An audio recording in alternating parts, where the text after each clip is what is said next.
I am Mychal Guzman. You're witnessing history. This is Fantastic Tangent. Applause. Thank you. Thank you. Thank you, everyone.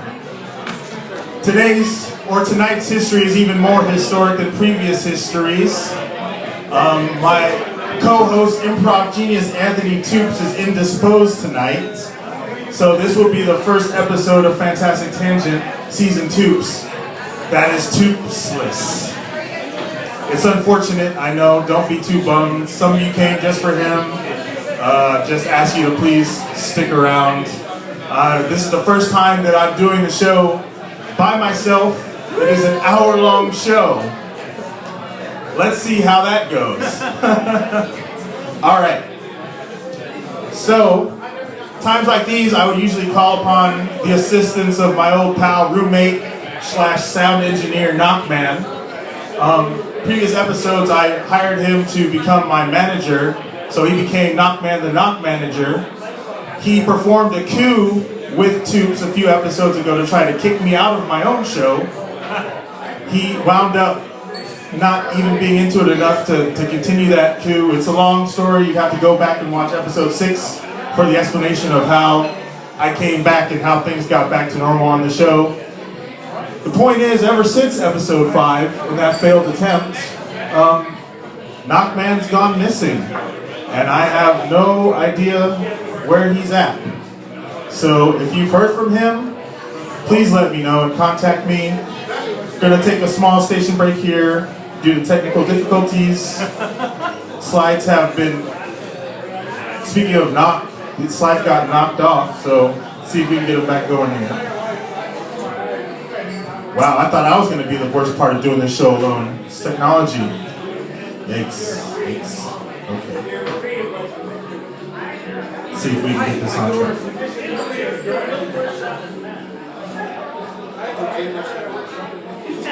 Hannah, I've lost my slides.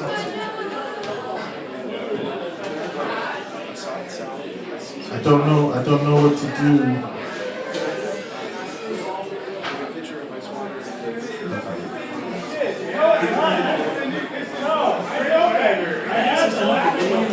This might be happening the whole show. Hop in, hop out. All right.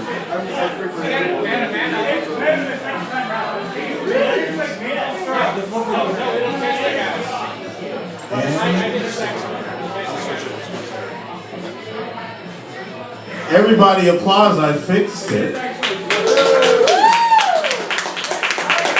You can get a timer going for how long it'll take before it gets kicked out again. Alright, let's move along with the show. As I said before, you know, if you see Knockman around, I don't know what he's up to. I hope he's okay. It turns out, I looked up online, he's worth quite a bit of money because he's from Japan, so I would like to find out what happened to him. Make sure everything's alright. Moving on to the sponsors this evening, or I should say the sponsor. You see this picture here. It's a nice cloud. A nice, fluffy, airy, pillowy, serene cloud. What's one of the last... All right, Fred giving it up for clouds. Got a big Cumulus fan. All right, so one of the last things you think about with a cloud is security.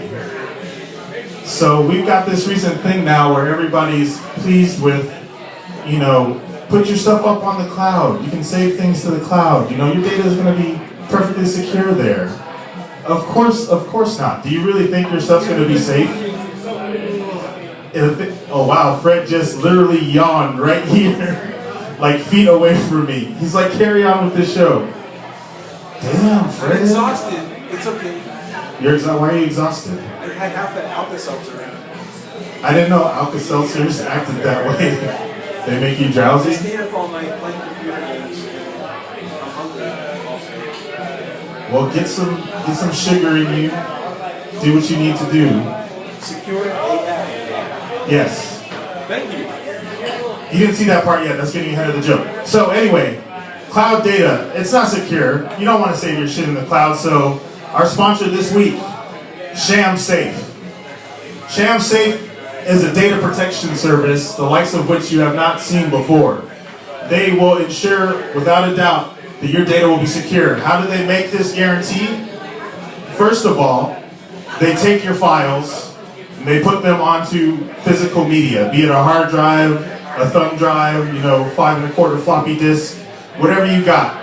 They take the copies of those files, hard copy. Once they have that hard copy, they destroy any machine on which you've ever had it saved before via phosphorus grenade.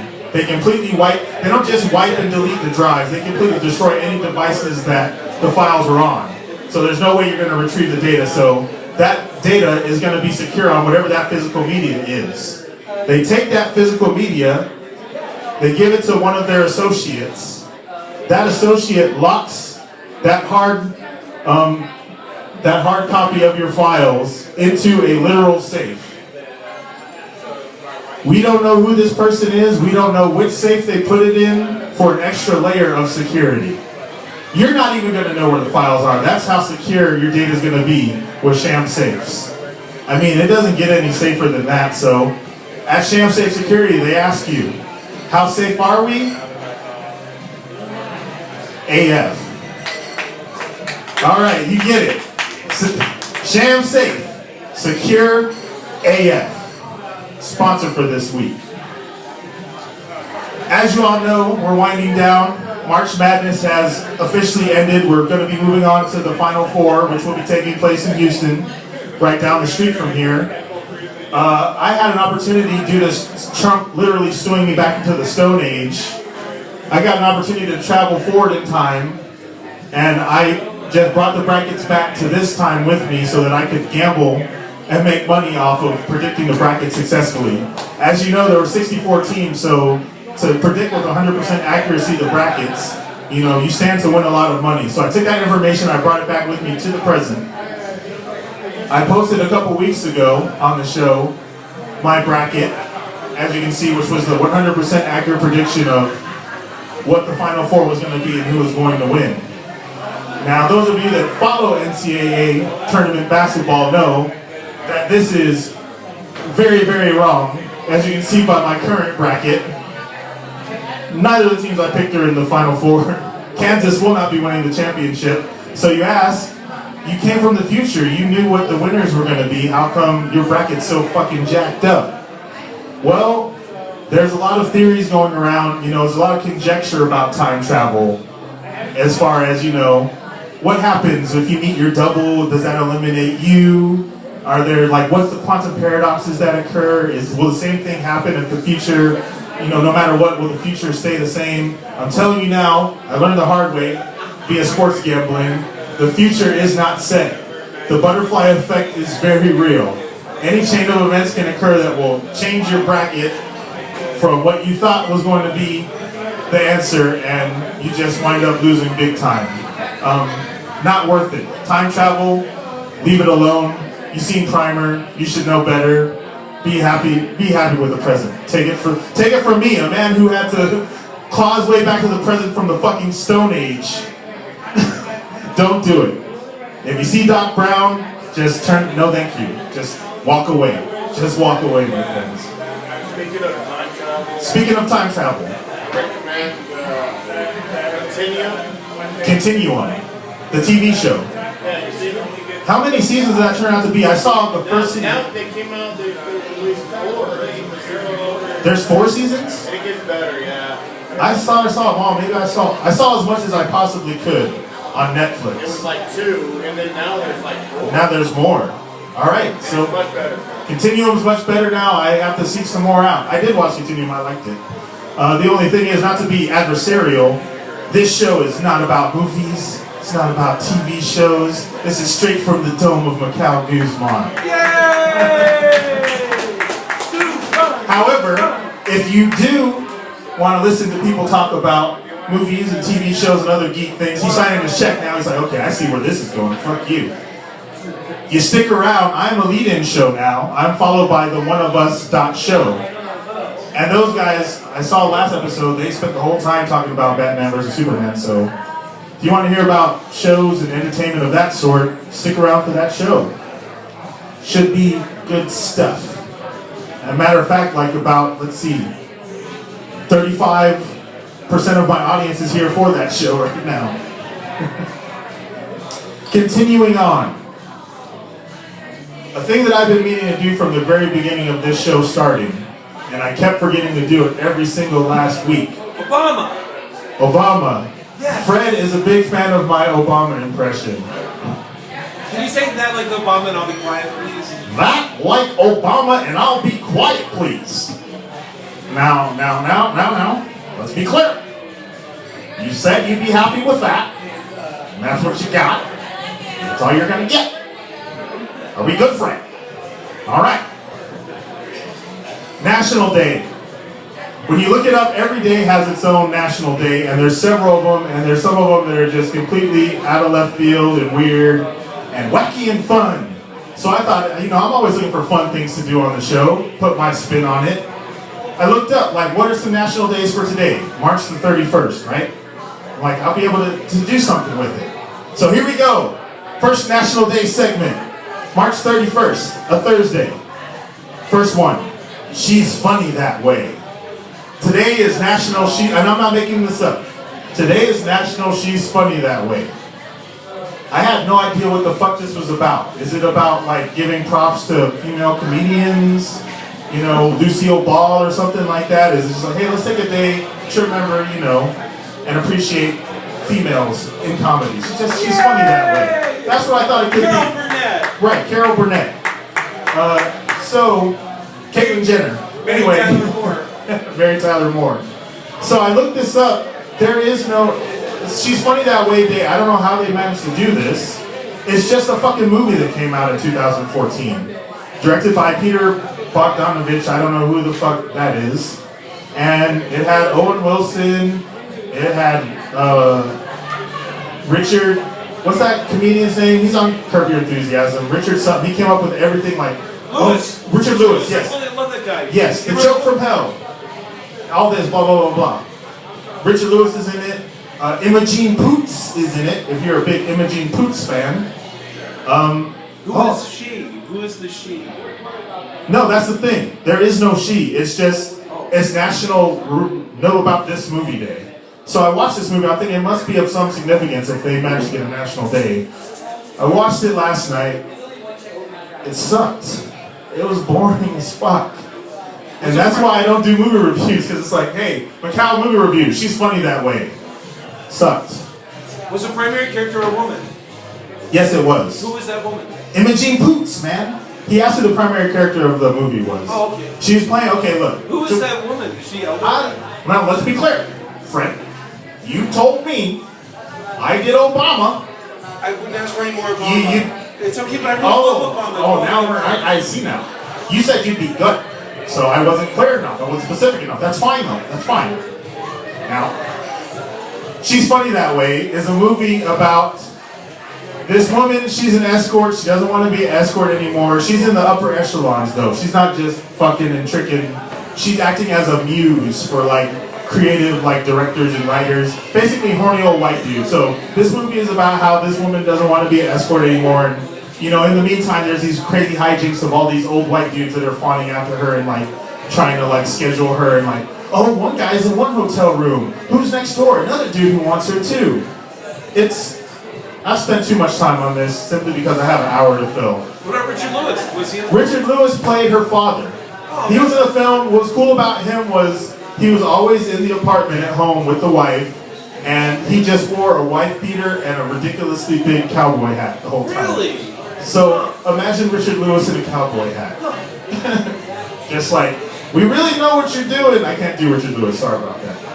But basically, he's playing the father of an escort who knows that she's an escort. Thank you. So that's She's Funny That Way. National Day. I said, okay, I can't do anything with that. Let's see what else we got on the docket.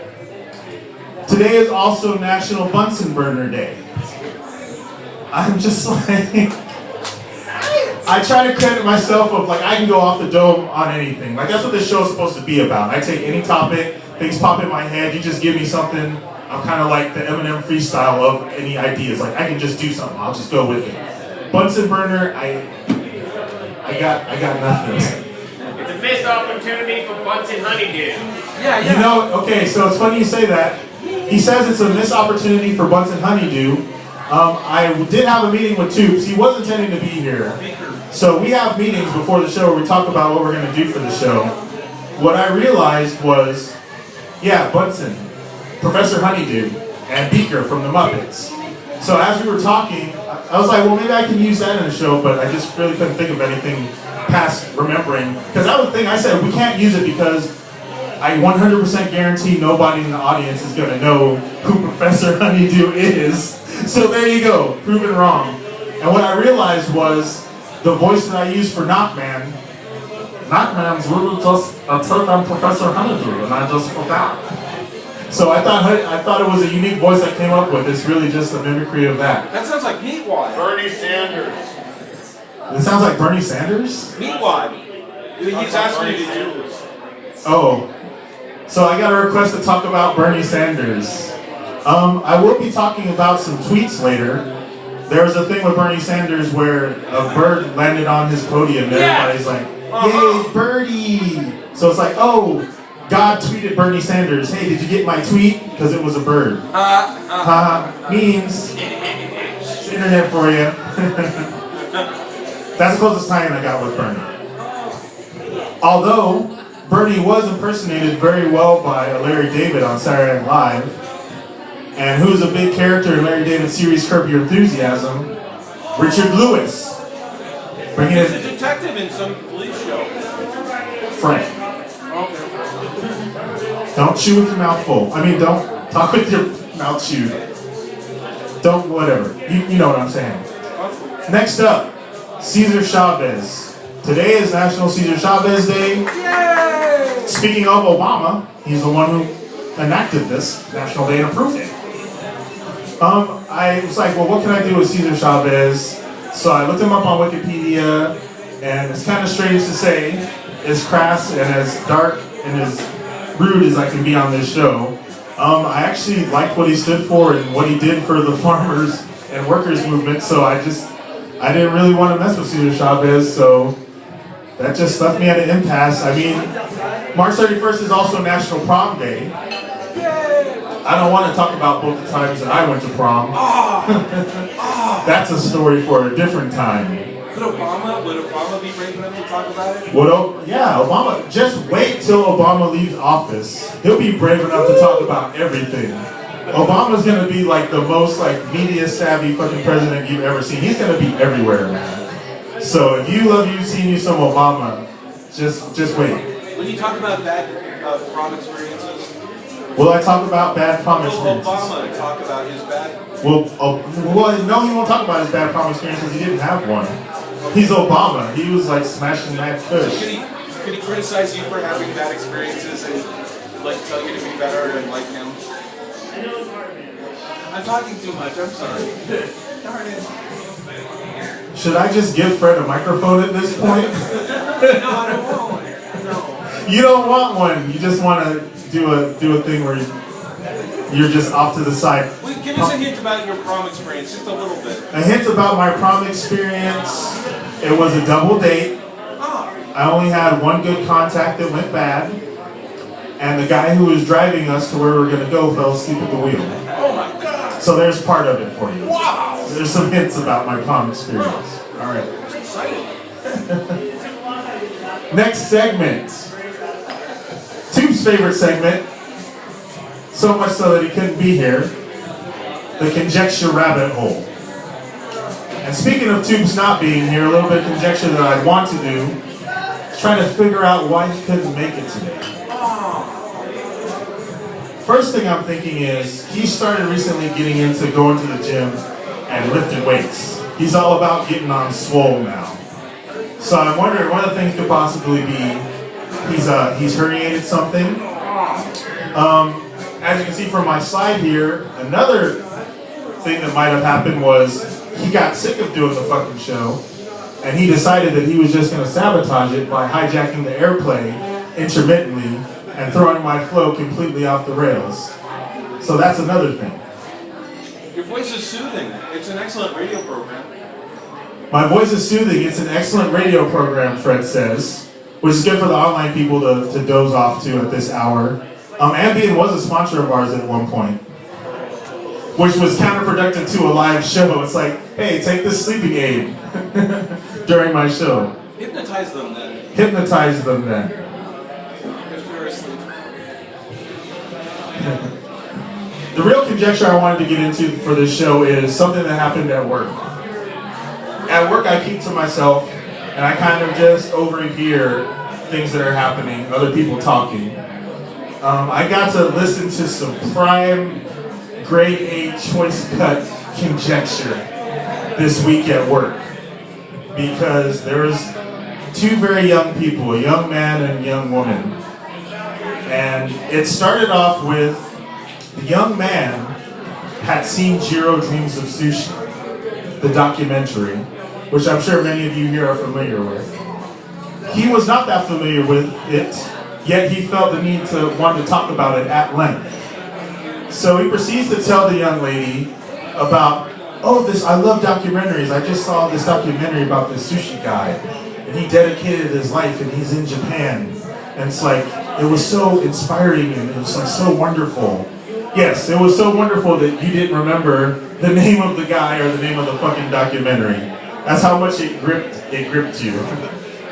So he proceeds to go on to tell this young lady, oh yeah, in Japan, like if you're with a real sushi master, you know, you have to spend, you know, almost 6 months before you even get to touch the rice. Before you can even make rice, you have to spend a grueling, you know, 6 to 8 months. Now, I don't proclaim to be an expert, but I know full well if you're with a sushi master, you spend a ton of time doing stuff before you even get to start touching the rice. And when you do touch the rice, you're spending a lot more than 6 to 8 months with it before you're deemed good enough to keep at it. One of the things you have to do before you even get to cooking rice, which is a huge factor in sushi, like sushi is actually named after the rice and not the fish, by the way. Now, before you even get to the rice, you have to make this egg sushi, like this egg-like dessert type sushi. Don't shout it out if you know what it's called, because as they're sitting there, this is another point he wants to bring up to this young lady. He says, yeah, there's another thing they have to do in their apprentices too. They have to make this egg sushi. And, you know, they make them just keep making it. That's all they make. They just keep making it until they get it right. And it just takes a long time because it's really hard to make. And so at this point, this is when the young lady goes into her mode. And she's like, you know, because sometimes when you're younger, you know about everything. You heard a little bit about something, you know all about it though. So she doesn't want to feel like somebody who's like out of her depth and ignorant. So she's like, yes, yeah, I know about that. It's called masago. Yeah, that egg dish, it's called masago. Masago is fucking fish roe. It's not egg. Egg is tamago. But the way she sat there with 100% authority, oh, it's called masago. Yeah, it's masago. Okay, you go to Japan and you tell them you want some masago. Are you gonna go to Jiro and be like, oh no, I ordered masago. What the fuck is this? Do you not know your sushi, pal? What's up? So that's the lead-in, because then once they got done talking about the sushi, and why I have this Ghostbusters shirt on right now, they started delving into the supernatural. A well-researched and scientifically documented arena. The one area where you know that you can definitively get answers that are completely qualified and studied, without a doubt. The young man begins to go into his Ouija board stories. Now, if you've had friends and you've hung out, you know at some point everybody's got their fucking Ouija board story. Either they've got it second hand, or it's a tall tale that they've concocted themselves. For the young man, his Ouija board story is as follows.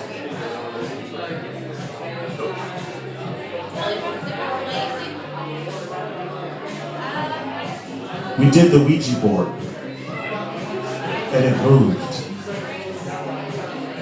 We got scared, so we put it in the garbage. A couple days later, it was back in the closet. At this point, the young lady, she's into it.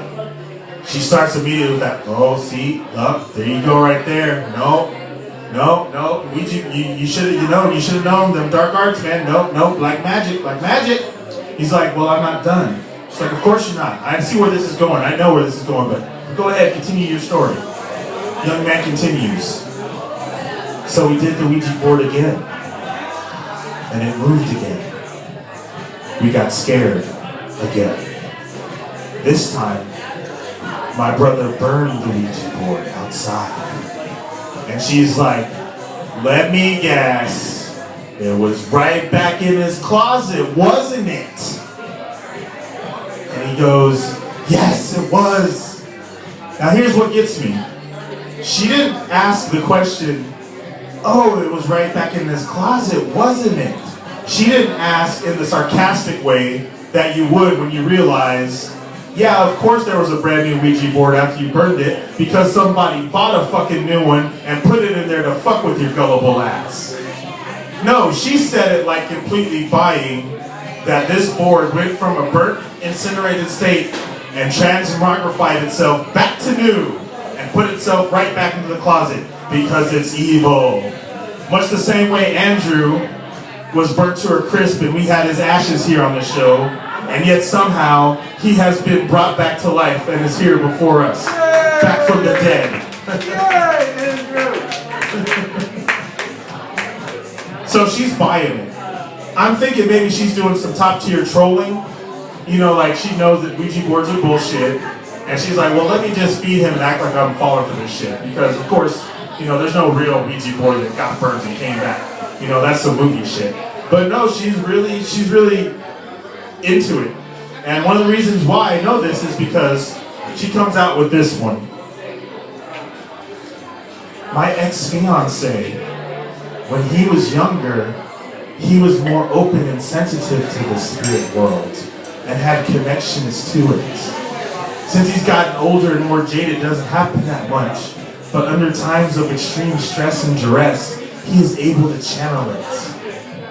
That's some straight up like horror movie shit. Like, and it's like one of the standard cliche things that I always hear about. You know, it's just, yeah, it's like when you're young, it's real, and now you're just closed-minded because you've grown up, but it's there. Just, I don't know, maybe it's me. It touched me in a way where I'm not articulating it well enough, but just to hear her say that line of, yes, when he was younger, he was more attuned to the spirit world. I'm sitting there minding my business. At that point, I rolled so hard, like my glasses like came off. Like, it was ridiculous, and I wanted to say, you are ridiculous. This is fucking ridiculous. Stop it. Now, the guy didn't stop. What the young man said, and where he started to win me over, was he's like, look, this is all, you know, conjecture. He didn't say conjecture. It's an unpopular word these days. But what he was saying was, we don't know what's out there, man. Like, I'm going to keep doing it. I'm not scared of dark arts. And besides, if something happens... Dark arts! You know, oh shit! If something happens, you know, you can't just be scared all your life. It's a risk. It's a risk. And she says, it's a risk that you don't need to take, though. And this is where he really got me. This is where I wanted to applaud him, because after she said it's a risk you don't have to take, this is what he replied with. You don't have to take the car, you don't have to drive your car to work every day, that's a risk. You don't, if you have a friend that's in a different state, when you go fly to meet them, you don't need to do that, that's a risk. Everything's a risk. Why live your life scared? And at this point, this is when another guy showed up who was in the young ladies camp. And he's just like, nah, I don't fuck with you no more. Like, I can get a preacher and a Bible and some holy water. Because, yeah, you're making a mistake, man. You're dead wrong. You're going to find out the hard way. Like, that's that witchcraft. That's that black magic.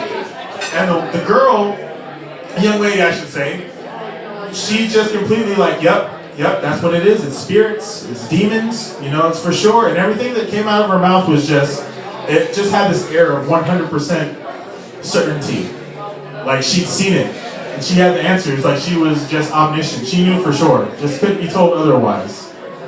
And I don't know, maybe this is a sign that I keep getting kicked off of the airplane. Like maybe I fucked around by disparaging the dark arts, and maybe there's something more to it for real. But at this point, I don't really believe it. What I liked about the young man was he was skeptical about it, but he was still willing to keep going. He's like, you know what? It may be something, and I may have fucked up, but I'm still gonna keep doing it. And she's just like, you know what? The next time you do that, then you just let me know so I can completely disconnect from you and cut you out of my life for real. Because I don't want to be anywhere close to anything that might be happening in that capacity. It's just a Ouija board. Where do you can go to like Walmart and get a fucking Ouija board. It's not like it's some underground thing like, oh, this Ouija board was retrieved from the catacombs of Italy. You know, we dug it up from an Indian burial ground and that's the only place you can get a Ouija board. There's only 3 of them in existence. It's like, no, you can go online and fucking order a Ouija board. It's not, if it was really a dark art and there were all these spirits and everything, you could just scribble a makeshift fucking Ouija board. You know what Ouija means? What does Ouija mean, Fred? What are the first 3 letters? What are the first 3 letters? O-I-U. And what does it spell? I-O-U. It spells we. In France. Yeah, and what about in We in France, in German. How do you say yes? In German, how do you say yes? You say Ja. ja. Ouija. It's yes, yes. So Ouija means yes, yes. Oh God, yes. And it's for kids, like, you know, does he love me or does she love me? And So he's saying it was originally intended for romantic purposes. yeah, like, you know, plucking the, you know, loves me, loves me not. Yeah, loves me not. Like, you know, do they like me? So you're saying it originated from It's supposed to tell you, oh, you're loved and romantic type things. People have a crush on you. And it's like, So you're supposed to do it alone to find out somebody has a crush on you? yeah, I mean, it's a toy. Yes, it's a fucking toy. That's the point. We have a cell phone now, but there was a time before cell phones. There was a time when you had a Ouija board. Yeah. So Ouija boards were commonplace. No attachment to it. This is something that they decided to just add on a supernatural, dark, evil element to it. So you should not be feared of Ouija boards. And just the way she was speaking on these things, because another thing the young man brought up, another point was, you know, evil spirits, are they just all like people spirits? Like, how come we don't hear more about animal spirits? Like, I have a dog, what about his spirit when he dies? Like, dogs are the most loving creatures. Am I supposed to believe, like, you know, that he's going to become an evil spirit? And she's like, well, actually, it's not a spirit. When you get communicated with on a Ouija board, that's only from demons. That's not just from spirits. Spirits are just around. But it's, you know, Ouija board is just demon communication. So he's like, well, I don't know if that's true. And it's like, there's also this idea of how come, even if there are spirits, like people spirits, why do they necessarily have to be malignant? You know, what about my homeboy Casper the Friendly Ghost? How come we don't hear about friendly Ouija? You know, like, oh, hey, I was just saying, what's up? Like, you should just do a Ouija session, and all that's going to happen is it's going to be like, hello. L-O-L-K,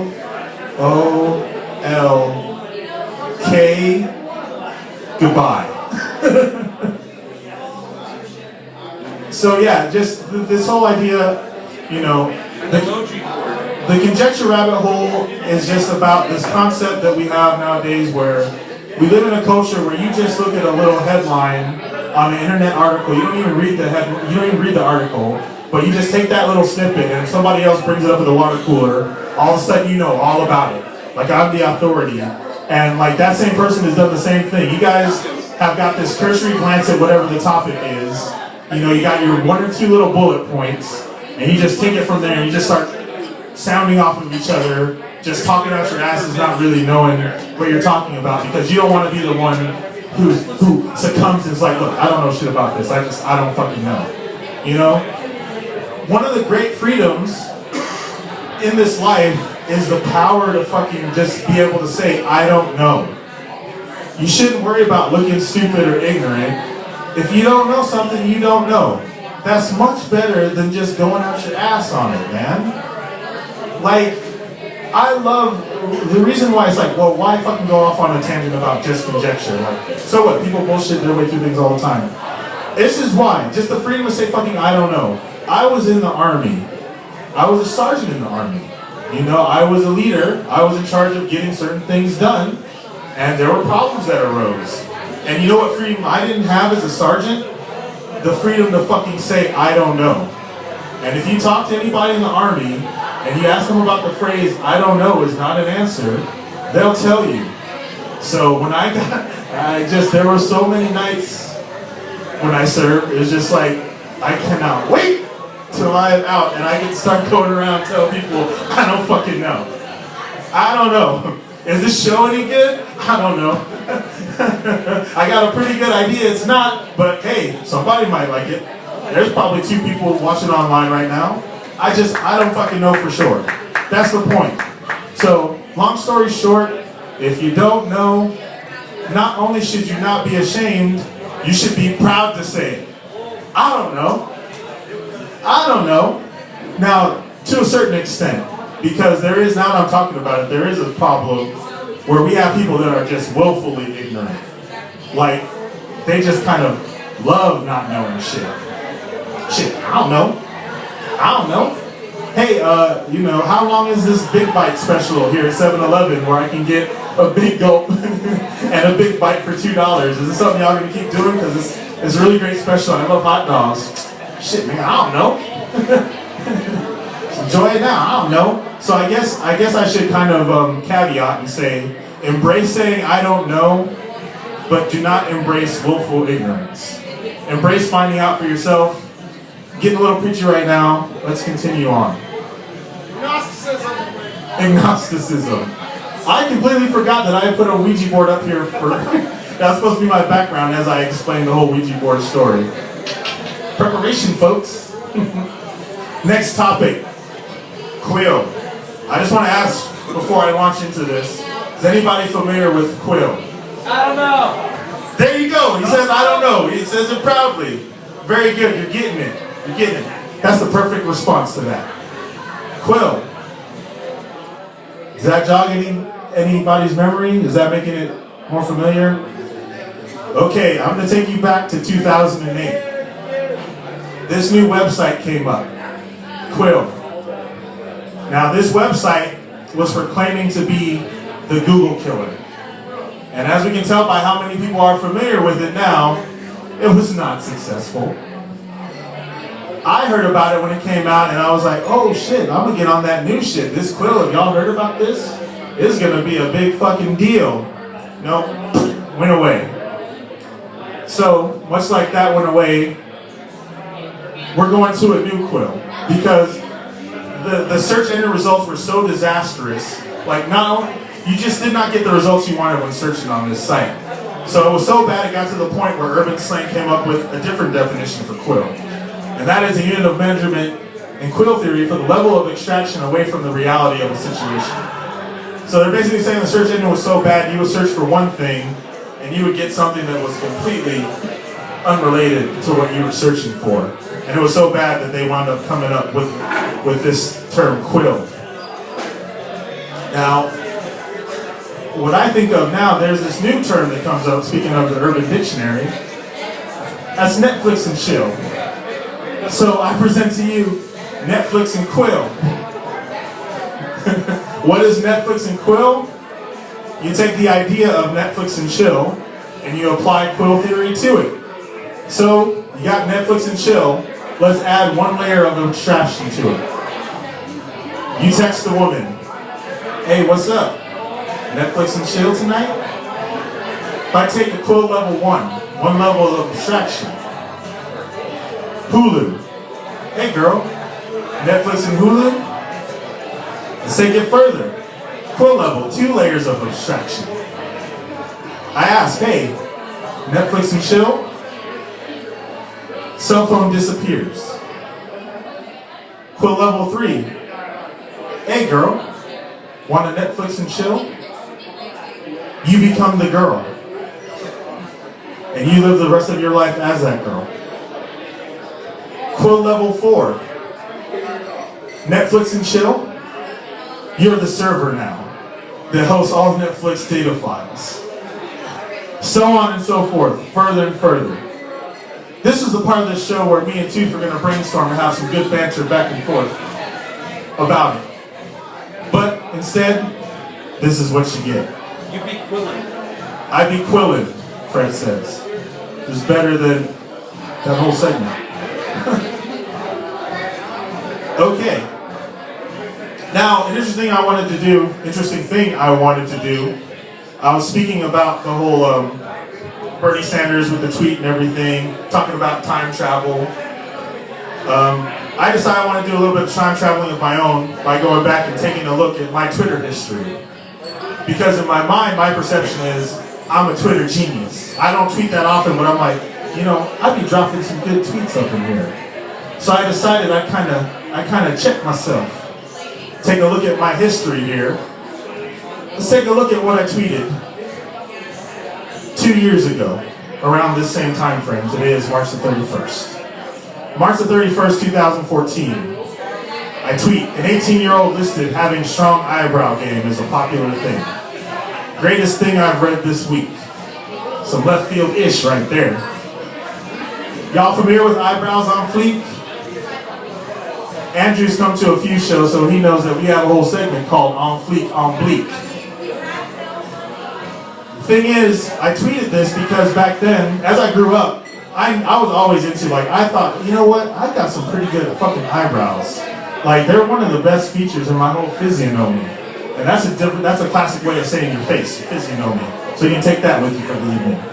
So I always thought, you know, eyebrows, yeah, eyebrows. So I was, you know, have some nice eyebrows, right? So when I saw this, I'm like, hey, I may be 38. I'm in touch with the youth, man, because I felt that way too. Like, yeah, eyebrow game is a must, man. To quote Idris Elba, in these modern times, it is essential that one's eyebrow game be on flick. So that was when I learned, like, okay, there's a whole thing about it. So I'm good. I'm with the zeitgeist. Eyebrows on fleek. So fairly successful tweet right there, I think. So successful that Fred started to fall asleep over here listening to me explain it. Next one, this is from a year ago, the 28th of March. This is when I was trying to drop pure jokes. It reads, much like a twin-size blanket on a queen-size bed, it did not go over well.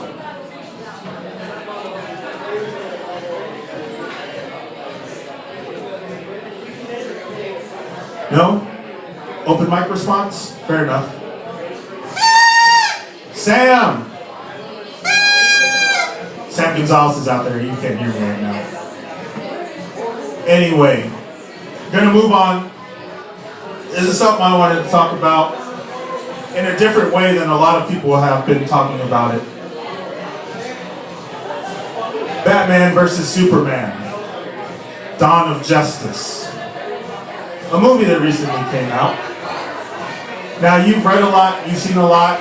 You've probably seen the movie. I haven't seen the movie yet. So how dare I get to talking about it? Interesting. How am I going to do that, right? Here's the thing. Here's how I view this movie, okay? It was an opportunity. Dare I say, once in a lifetime opportunity. You have these two icons, so familiar, you know, pretty much anybody in America will recognize them. You finally get to the point where comic book movies, superhero movies are successful and big budget enough to where you can make this movie right. You can, you know, there's no limitations holding you back from making the Batman Superman movie that you want to make. Now, that being said, once you make this movie, you don't get to reboot. You don't get to just kind of chalk it up to a loss. This is not a Fantastic Four situation. This is not a Captain America situation. This is Batman versus Superman. This is something the world is paying attention to. So you get one shot to do this. You fuck this up, you can't Spider-Man it. Like Amazing Spider-Man, oh fuck, never mind, all right, let's circle it back. Once you make this movie, that's it. And apparently from what I've been reading, they jacked this opportunity all up. They fucked it up royally. Now you can go to a ton of places and you can hear that from a ton of different people. That's not what I'm here to talk about tonight. What I'm here to talk about tonight is I thought about it. I thought about what was the last situation where there was kind of one opportunity for, you know, maybe a generation to get it right. Something so huge, like a culmination of events where it's like, we have this one shot, and if we fuck it up, we fuck this up for a long time. And And this is something that we are not going to be able to repair. It's a huge mistake. So I was thinking, like, what is the last thing where we had an opportunity and it just completely got screwed up? 9/11. Bear with me, because I don't want you to take away from this show that he just said Batman versus Superman is the worst thing to happen since 9/11. I'm not saying that, because I have not seen the movie. What I am saying is there was the same confluence of events as 9/11. 9/11, huge, bear with me, Fred, he's captivated. 9/11, huge terrorist attack on America. We have an opportunity here as a country. You can go a few different ways, but there's two prime ways. You do it the British way, keep calm, carry on. The point of terrorism is to scare you into doing something stupid and depleting your resources by, you know, making these, let me make it short. Conducting a war on terror. Terror, which is an idea. So that's the other way you go about it. It's like, you can either choose to go like, look, the whole point of terrorism, they want us to just get all worked up, and they want us to fuck things up, use our resources in places that we don't need to, or we just go the other way, we buy into it. I'm not explaining this very well, but, so there's one way, it's just like, look, we tell America, we're turning things around. We've known for being this bully of the world. We've been known as being this policeman of the world. You know, we strike at conflicts everywhere. You attack us, you done fucked up. We're gonna bomb the shit out of you. We have the best military. We're here to kick ass. We're America. Fuck yeah, right?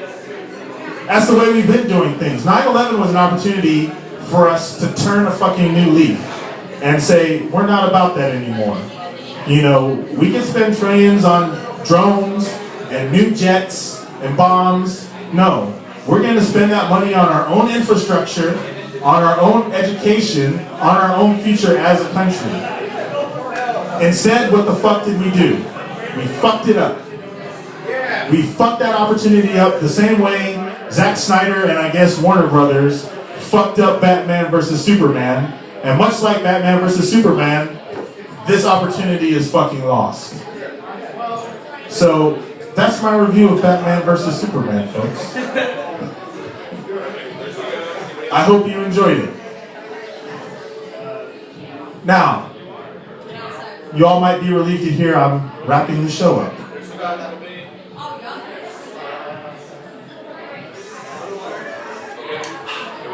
I end the show doing this painful part that I do not enjoy doing, but I must learn to enjoy if this is going to continue. Doing the plugs.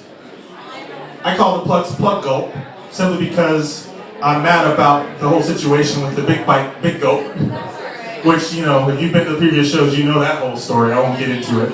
I just encourage you to watch previous episodes. Personal anecdote of something that happened to me. And also because gulp backwards spells plug. I'm so fucking clever.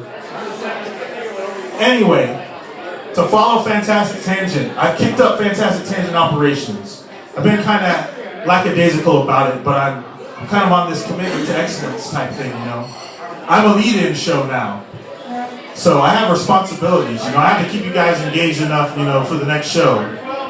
Which, you know, let's transparency here. There's a guy literally sleeping over here.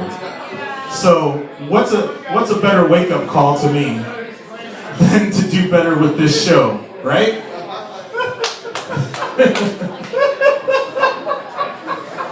So to find out if I wind up doing better with this show, you can join my Facebook group, Fantastic Tangents Full On Dap Society.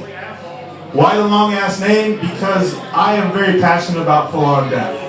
I will talk to you at length about Full On Dap. Long story short, I hate fist bumps. I think they're lazy. They're the tail end of Full On Dap.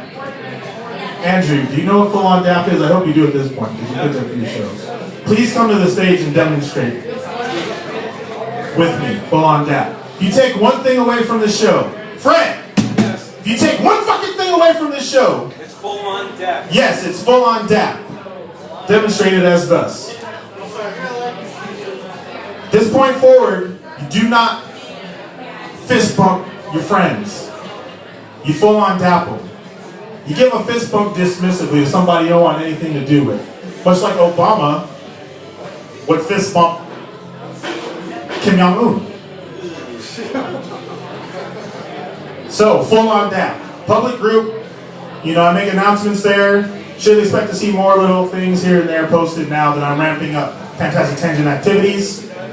Fantastic Tangent is also a proper audio podcast that you can find through your podcast provider.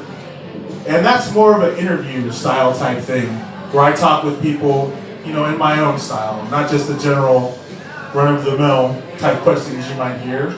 And I also do some things here and there just for the fuck of it because I have my own equipment and I'm able to record whatever's on my mind. So that's a pretty fun podcast to subscribe to. I also here and there put stuff up on SoundCloud. And even though I am ramping up Fantastic Tangent operations, I will never fucking pay SoundCloud a dime for hosting my stuff when I can do it for free elsewhere. So there's only a few tracks on there. And I heard they're doing a thing now, like they're going pro, where you have to pay a subscription fee. I can't ride with them on that. However, for now, if you look up SoundCloud/Podrod, you'll find a few select choice, you know, episodes of the podcast. That concludes the plugs. And that concludes this show. One of Us Show started last week, their first episode. Their second episode is coming up next. I hope you've enjoyed this show. That's a very big hope to have. It's a very that's asking too much, but I still ask it anyway. So, on behalf of the mysteriously absent Anthony Toups, I am Mychal Guzman saying to you, thanks, Alfredo.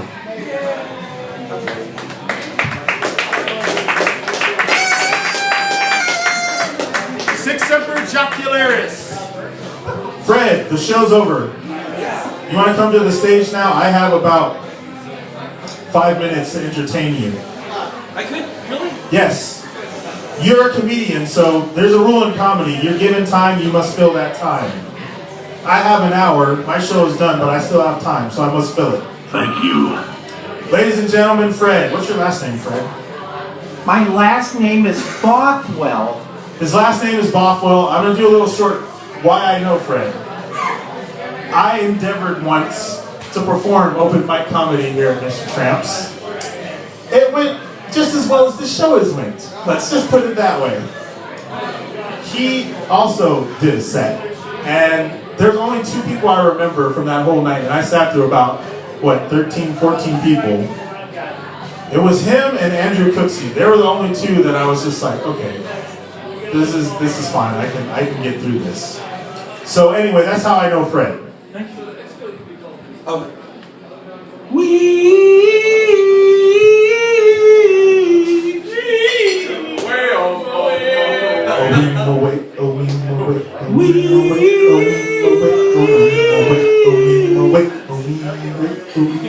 The lion sleeps tonight.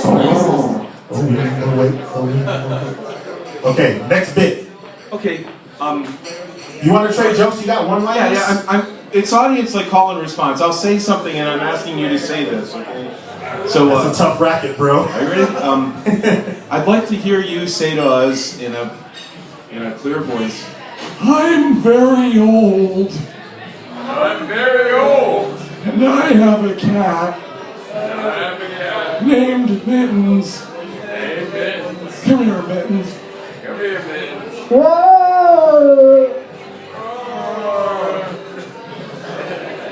Okay, Is it my turn now? Do I get to tell a joke? Yeah. Okay. I once got caught trying to eat a chicken out. Talk about having egg on your face. Your turn, Fred. Well, the thing was, I wanted to say that I attended your show last week, and I was really very pleased. That's hilarious. You were very quickly paging, through a slideshow, and you were commenting on relevant current events. Yes. What had just happened was that there was a bombing in the city of Brussels, Belgium. Yes. And it broke my heart. I felt like so sad and like so burdened, and I came here like hoping that my spirits would be lifted. And sure enough, like you were concerned about it also, and you talked about Brussels, and you said that Brussels is a small European country. It's much smaller than Texas, and they're mostly farmers there. They make beer. And they grow Brussels sprouts. In fact, in Brussels, there are Brussels sprouts. Yes, indeed. And you showed a picture of the airport, and there was like a Jolly Green Giant kind of looking over the airport. And then inside the airport, we had all seen these pictures of the smoky ruins and the discarded luggage and baby carriages and stuff. And you showed a picture of that, and there was a little green sprout, and he was kind of upset, and he was Sprout from the Green Giant. Yeah, it was very comforting. And the thing is that I guess I grew up with lots of cartoons. My parents actually bought a Charlie Brown bedspread and Snoopy drapes, and I had little toys. There was a guy named Charles Schultz who would draw very simple cartoons of kids, and the kids would talk, and cartoons kind of helped me learn how to read. And Peanuts. Yeah. And the thing is that it's very Western. That books that images and cartoons that are very typical in a Western culture. But in Saudi Arabia, books are not so common. In Saudi Arabia, books are very closely controlled, and you can't read every book or every magazine, and you can't write things that aren't approved. So what I'm trying to say is that the culture that we enjoy here in Texas, here in America, here in the Western civilization includes things like the Smurfs and Tintin.